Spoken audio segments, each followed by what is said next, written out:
Yeah. So what happens if you're, looking at a house and the house doesn't need work? I mean, it's nice, it's move-in ready, it's pretty. Maybe the seller, new carpet and paint and everything. Um, and they want to sell. They're moving to Cincinnati or something. What do you do?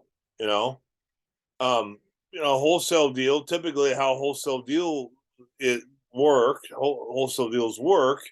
is you're looking for distressed properties. When I say distressed properties, I just mean properties that frankly aren't financeable. What I mean by financeable is at some point somebody is going to rehab the house and sell it to an end buyer who's going to get a loan, and that loan company is going to be underwritten by most likely FHA, and they're going to go, hey, that roof's leaking, we're not going to fund that unless you fix the roof. Or you have earth and wood touching, we're not going to fund that because you can get roof, rot the wood of it. Does that make sense? Right?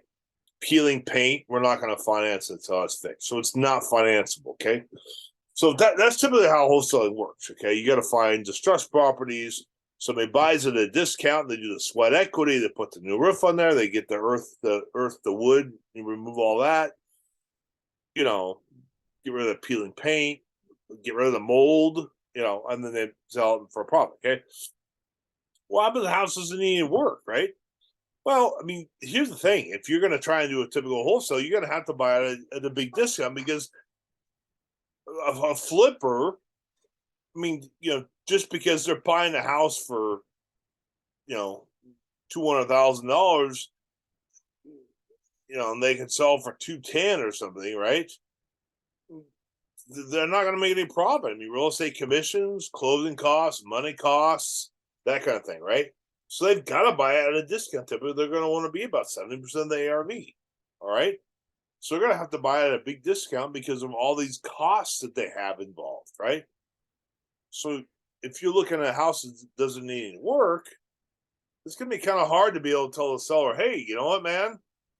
I can close on this deal next Tuesday, but I got to buy it at a big discount. And if you don't buy it at a discount, you're not going to be able to wholesale it. So here's the point. Perhaps you could do a terms deal, such as a lease option. Mr. Seller, I know you want to move to Cincinnati, that kind of thing. This house is a beautiful house. You're trying to sell for 300, and that's what it's worth. The house across the street just sold for 299. I get it. I'll tell you what, Mr. Seller, what if I give you 350, 50 grand above retail? That's not something you are interested in doing, is it? And he'll if so, you could be on the plane to Miami or Cincinnati by Tuesday or whatever it is. Does that make sense? And you do a terms deal, lease option, owner carry, maybe sub two where you take over the mortgage kind of thing. Does that make sense? That might be an option for you to help solve the seller's problem as opposed to if it's a move-in nice looking house, as opposed to trying to buy at a huge discount, because this will be kind of hard to do. Does that make sense? So I hope that helps. If you want clarification on some of these things, let me know. We're gonna do a strategy session, Zoom call, whatever. Maybe do some joint ventures together. Just let me know, and Godspeed. Talk to you soon.